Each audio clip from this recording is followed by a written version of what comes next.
Hi, I'm Taya Williams. Thank you for joining me here on Taya's Sweet Aroma. Today I'm going to be sharing with you the recipe for my peppered steaks.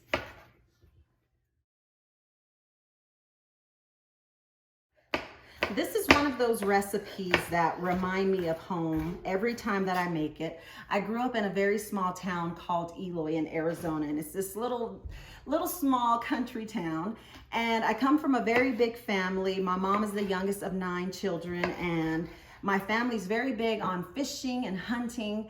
And I say all that because this version of peppered steaks is probably not what you're used to. It's in no way Asian influence. It's more of like a country style peppered steaks. And I could even remember times when my grandma would substitute the steak meat for rabbit meat. Now, I was never a fan of the rabbit meat version, but her and my mom, they would both serve these peppered steaks over a bed of white rice or mashed potatoes.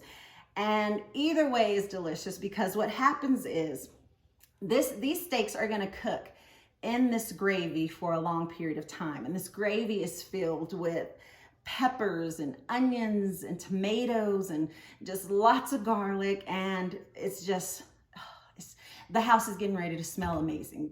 I'll just put it to you like that.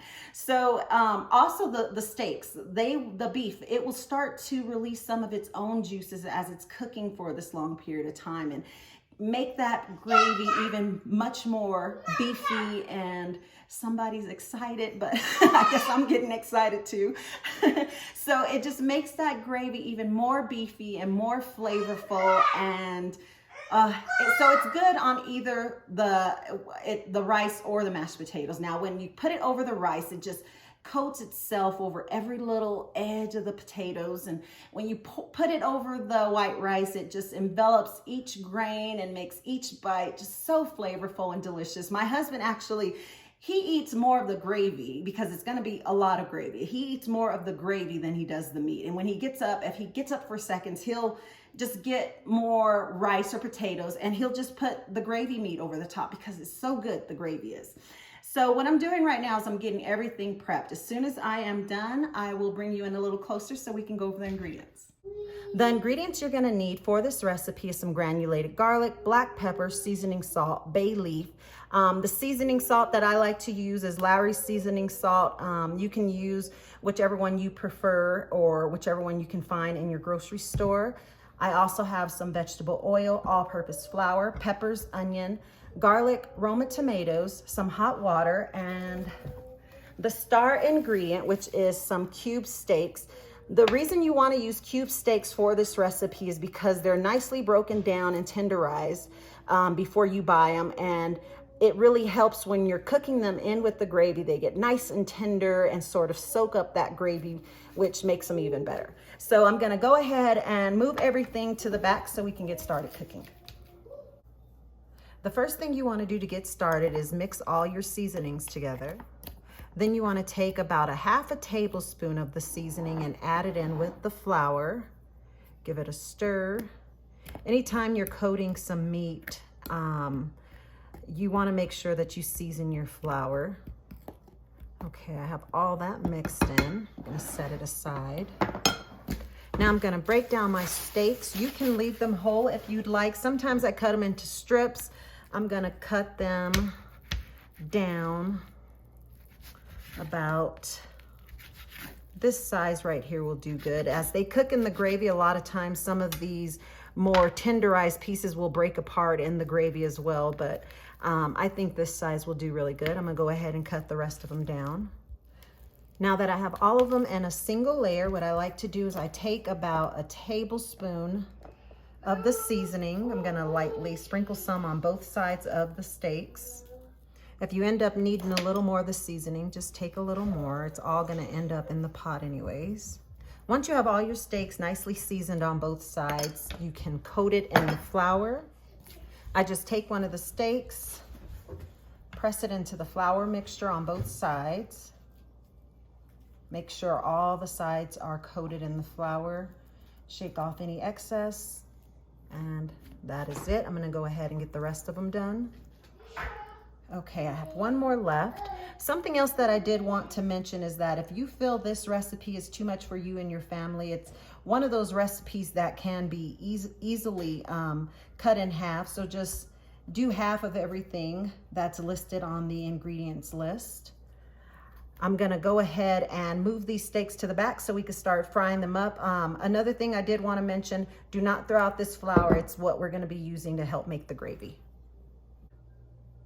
To my pan over a medium-high heat, I'm gonna add in the oil.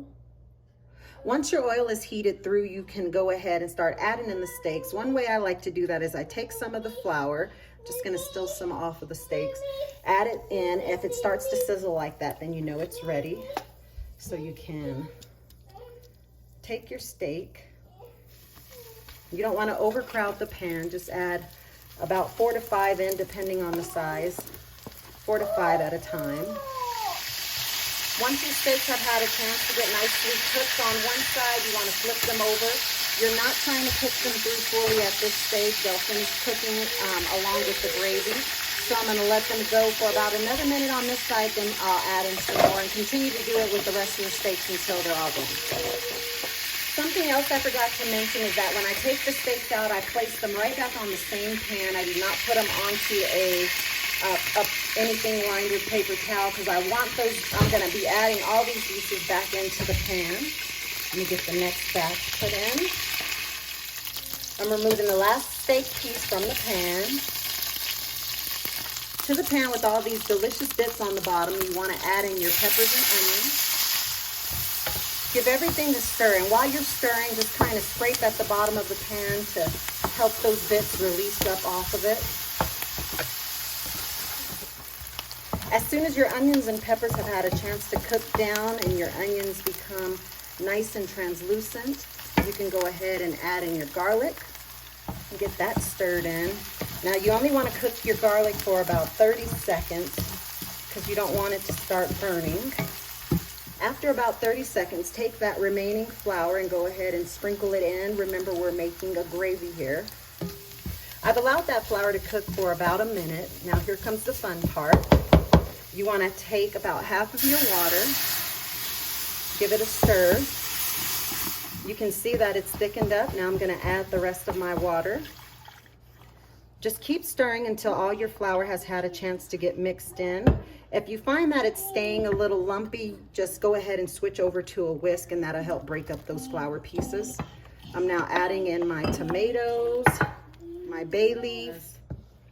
You can see that the gravy has already started to thicken up nicely. Now you want to take your steak pieces and nestle them into the gravy. Now for the last piece, then I'm just going to scrape in any of those drippings from the pan. All the steaks have gotten nicely covered in the gravy. I'm going to go ahead and take this remaining seasoning. Now I've made this enough to know that I use it all. Once you get all the extra seasoning stirred in, you can go ahead and cover this with the lid. You're going to want to come and check on it every 10 to 15 minutes. Just kind of scrape along the bottom of the pan, make sure nothing's sticking because that gravy is going to continue to thicken as it cooks. So you want to make sure you give it a really good scrape. Turn this down to about a medium low, allow it to continue to simmer, and I will show you what it looks like when it's done. The peppered steaks are now done. You can see how nice and thick this gravy has gotten. It's browned up nicely. The tomatoes have broken down into the gravy as well.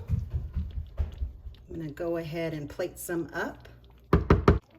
Over my rice, I'm gonna add one of these pieces of steak. And then I take some of this gravy and I'm gonna pour it directly over the top. Allow it to cover that rice nicely.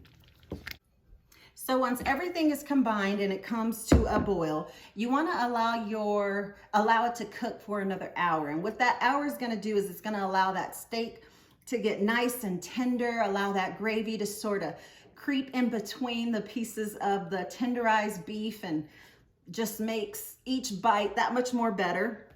Now, I probably don't even need to describe the smell. If you've worked with peppers and onions and garlic before, just that combination of flavors, you probably could imagine what the house smells like right now. It just smells so good. Reminds me so much of home. And this steak just breaks apart very easily. I'm gonna give it a try. Make sure I get a little of everything.